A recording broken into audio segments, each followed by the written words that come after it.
2011 থেকে 2026 তৃণমূল আমলের দুর্নীতি তদন্তে কমিশন গঠন রাজ্যের নেতৃত্বে অবসরপ্রাপ্ত বিচারপতি। রাজ্যের পূর্বতন তৃণমূল সরকারের আমলে ওঠা একাধিক দুর্নীতির অভিযোগের তদন্তে বিশেষ কমিটি গঠন করল বর্তমান রাজ্য সরকার। নবান্নে জারি করা বিজ্ঞপ্তি অনুযায়ী 2011 থেকে 2026 সালের মে মাস পর্যন্ত বিভিন্ন সরকারি দপ্তর, প্রকল্প এবং প্রশাসনিক ক্ষেত্রে ওঠা দুর্নীতি, আর্থিক অনিয়ম, ক্ষমতার অপব্যবহার এবং সরকারি অর্থের অপচয়ের অভিযোগ খতিয়ে দেখবে এই কমিশন। কমিশনের চেয়ারম্যান করা হয়েছে কলকাতা হাইকোর্টের অবসরপ্রাপ্ত বিচারপতি বিশ্বজিৎ বসুকে। নবান্নের পক্ষ থেকে জারি করা বিজ্ঞপ্তিতে জানানো হয়েছে, শিক্ষা, খাদ্য, যোগান, ত্রাণ ও বিপর্যয় মোকাবিলা, পুরসভা, পঞ্চায়েত, আবাসন, মৎস্যসহ রাজ্য সরকারের বিভিন্ন দপ্তরে যেসব দুর্নীতির অভিযোগ উঠেছে সেগুলির পূর্ণাঙ্গ তদন্ত করবে কমিশন।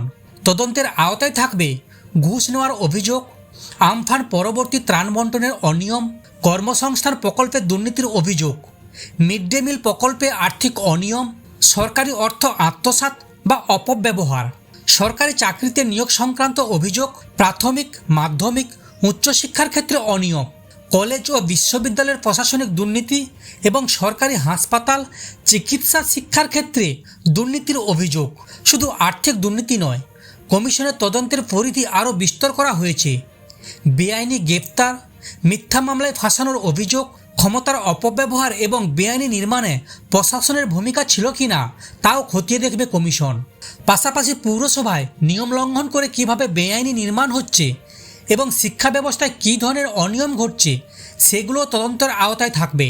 কমিশনের প্রশাসনিক কাঠামো নির্ধারণ করে দিয়েছে রাজ্য সরকার।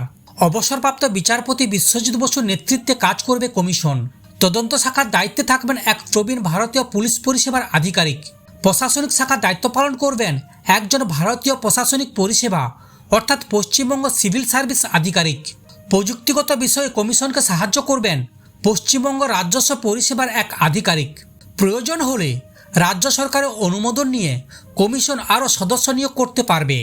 নবান্নের বিজ্ঞপ্তিতে আরও বলা হয়েছে, সংশ্লিষ্ট সরকারকে প্রাতিষ্ঠানিক দুর্নীতির মাধ্যমে যদি সরকারি অর্থের অপচয় বা আত্মসাৎ হয়ে থাকে তবে সেই অর্থ কিভাবে উদ্ধার করা যেতে পারে সে বিষয়ে সুপারিশ করতে পারবে কমিশন।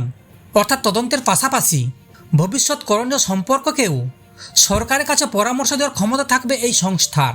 কমিশনকে সিভিল আদালতের সমতুল্য ক্ষমতা দেওয়া হয়েছে।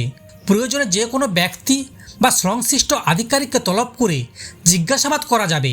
প্রয়োজনীয় নথি চাওয়া, সাক্ষাৎ গ্রহণ এবং তদন্তের স্বার্থে রাজ্যের যে কোনো জায়গায় বসে শুনানি বা অনুসন্ধান চালানোর অধিকার থাকবে কমিশনের। বিজ্ঞপ্তিতে আরও উল্লেখ করা হয়েছে, তদন্তের অগ্রগতি সম্পর্কে কমিশনকে নির্দিষ্ট সময় অন্তর রাজ্য সরকারের কাছে রিপোর্ট জমা দিতে হবে। সেই রিপোর্টের ভিত্তিতেই পরবর্তী প্রশাসনিক ও আইনি পদক্ষেপ গ্রহণ করা হবে। ফলে গত 1.5 দশকে ওঠা বিভিন্ন দুর্নীতির অভিযোগের তদন্ত এই কমিশনের ভূমিকা আগামী দিনে বিশেষ তাৎপর্যপূর্ণ হয়ে উঠতে পারে।